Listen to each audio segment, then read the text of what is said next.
back. And I've come to tell you some stories about a time in the deep woods. This is a scary story. This is one that was passed down from generation to generation. Do I like telling it? No. It actually hits me in the heart. But I'm going to share this story with you because it's so frightening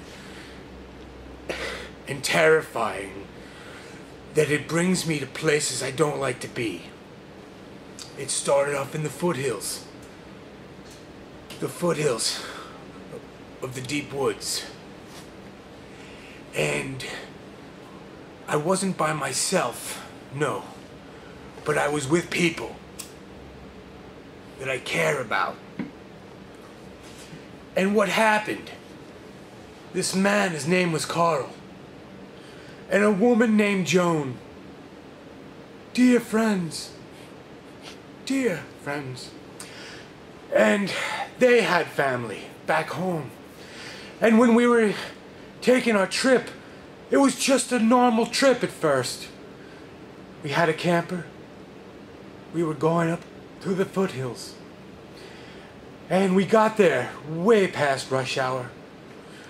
And when we decided that it was time to unpack and see the cabin with a beautiful place.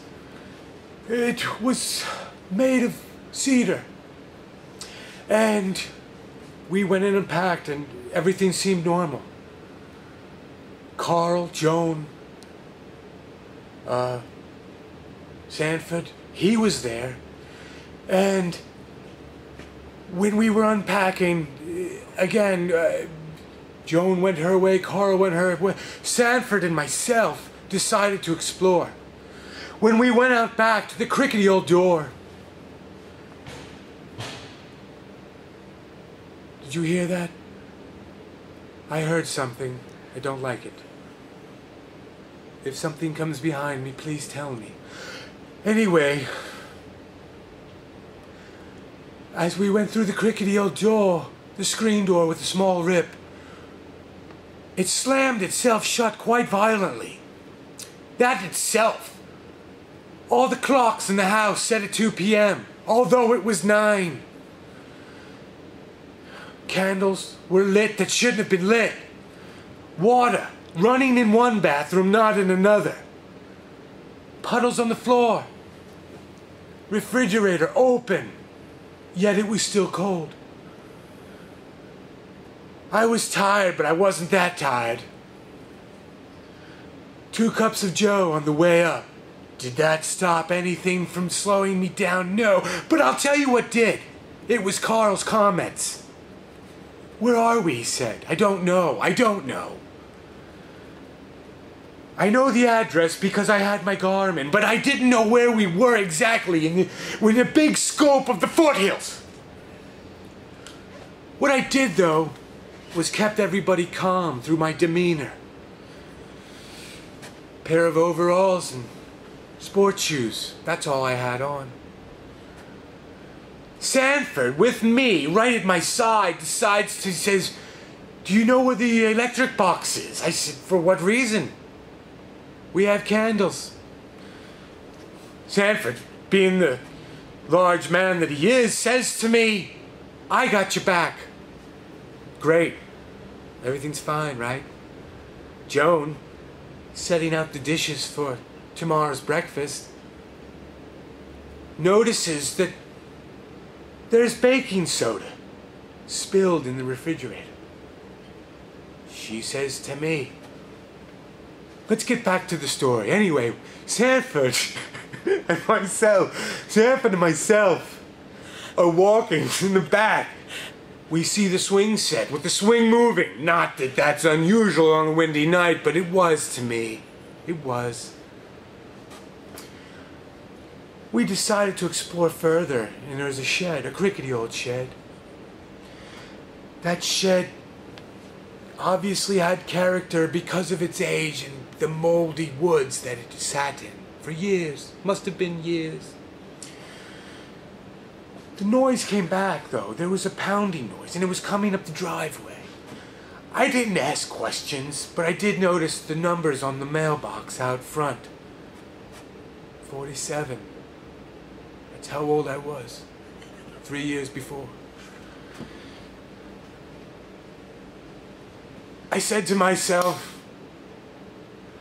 I have to be the strong one, as Sanford is larger than me by far. Joan, on a walker because of her surgery, and Carl, laying on the couch of tiredness because of his past illness. Anyway, got the lights working after a while, and it was nothing but just pull cords everywhere. So I pulled the cords and they all lit, those old bulbs, 40 watters. Anyway, the night was young, but we found a note, and the note only had a light scribble, but I could read the scribble. The scribble said, "Get out," and it was in very large, bold letters, but in a scribble.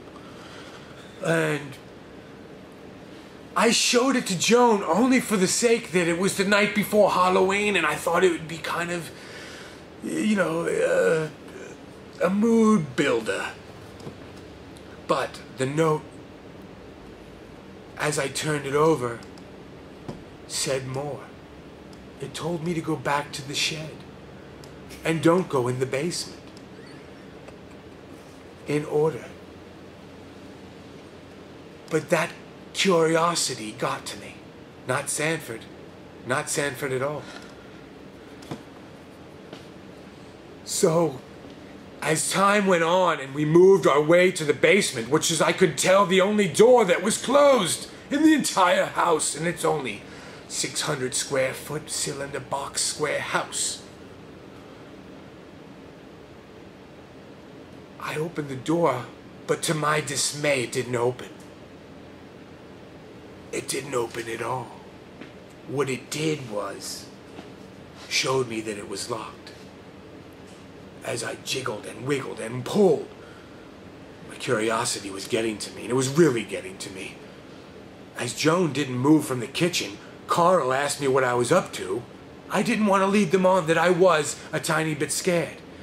Because I found another newspaper clipping, this time with a murder in the foothills where we were, just 6 months prior. Now it's Halloween, then it was summertime. Was I scared a little bit? Yes. But as I grew my strength, inner strength, I said to Sanford, "You're with me, right?" He said, "Yes, I'm with you." Sanford wasn't scared. At least on the outside. He put his foot on the door, I pulled, he pulled, we pulled hard. We got the door open. Nothing but wooden steps with cobwebs all the way down to concrete walls. That's all I could see. It was very dark. Sanford, forgetting the batteries of the flashlight, said, "We'll do this tomorrow." I said, "No, I'm not doing this tomorrow."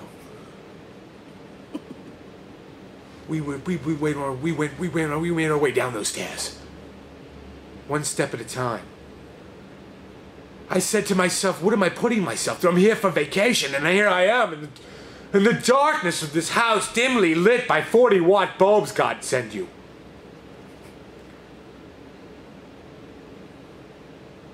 I stared like this. I just stared. And I went down those stairs, and I went all the way to the bottom. One step at a time until I got to the bottom. And what did I see? But nothing. As I looked to the left, but I looked to my right and I saw something. It was a figure. Didn't know what it was. But there was scribble on the wall, and there was something that looked like blood. Did I know? I didn't. Did I touch it? No, but I figured if anybody else was down here, I would be done unless Sanford came to my side. And he was not there. Sanford was missing as I turned and looked. What did I find? But nothing but a figure. I kept on moving to the darkness because I didn't want it to end. I wanted to know what it was. This night wasn't over. The curiosity was killing me. As I got further and deeper, there was a faint light in the corner, and I saw movement, and I said, "Who's there?" I heard nothing. I said, "Who's there?" I heard nothing. I decided for myself that this night had to end. I had to go back upstairs and investigate in the morning. That's what I did. We'll continue the story.